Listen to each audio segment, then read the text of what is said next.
Pakala market committee director వల్లివేడుకు చెందిన TDP నేత సతీష్ కుమార్ రెడ్డిపై వల్లివేడు పంచాయతీ మాజీ సర్పంచ్ కటారి ప్రత్యూష్ రెడ్డి అనే వ్యక్తి పదునైన కత్తితో దాడి చేసి ఛాతీ కింద పొడిచి హత్యా ప్రయత్నం చేశాడు. తిరుపతి జిల్లా చంద్రగిరి నియోజకవర్గం పాకాల పోలీస్ స్టేషన్ పరిధిలో జరిగిన ఈ దాడి ఘటనపై కేసు నమోదు చేసి దర్యాప్తు చేపట్టినట్లు Pakala police station CI T Chinagovindu తెలిపారు. శనివారం రాత్రి సుమారు 10 గంటల 30 నిమిషాల సమయంలో పాకాల మండలం వల్లివేడు గ్రామం నుండి ఎలక్ట్రికల్ సబ్ స్టేషన్ కు వెళ్లే మార్గంలో ఉన్న బంగారెడ్డి మామిడి తోట వద్ద ఈ ఘటన జరిగినట్లు తెలిపారు. ఫిర్యాదుదారు వి సతీష్ కుమార్ రెడ్డి వ్యవసాయం చేసుకుంటూ జీవనం సాగిస్తున్నారు.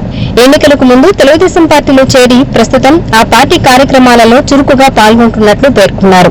ఘటన జరిగిన రోజు రాత్రి సతీష్ కుమార్ రెడ్డి తన బంధువులు తాదాటి దయ మరియు శివకుమార్ రెడ్డిలతో కలిసి బంగారెడ్డి మామిడి తోట వద్ద కూర్చొని మాట్లాడుకుంటుండగా నిందితుడు కారులో అక్కడికి వచ్చి పెద్ద శబ్దంతో రక్త చరిత్ర సినిమా పాటలు వినిపిస్తూ రెచ్చగొట్టే విధంగా ప్రవర్తించినట్లు తెలిపారు.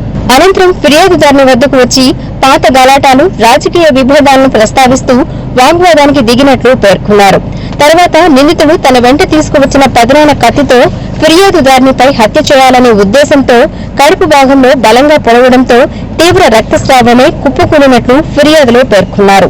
గాయపడిన సతీష్ కుమార్ రెడ్డిని వెంటనే చికిత్స నిమిత్తం తిరుపతిలోని నారాయణాద్రి హాస్పిటల్ కు తరలించగా ప్రస్తుతం అక్కడ వైద్యుల పర్యవేక్షణలో చికిత్స పొందుతున్నట్లు తెలిసింది.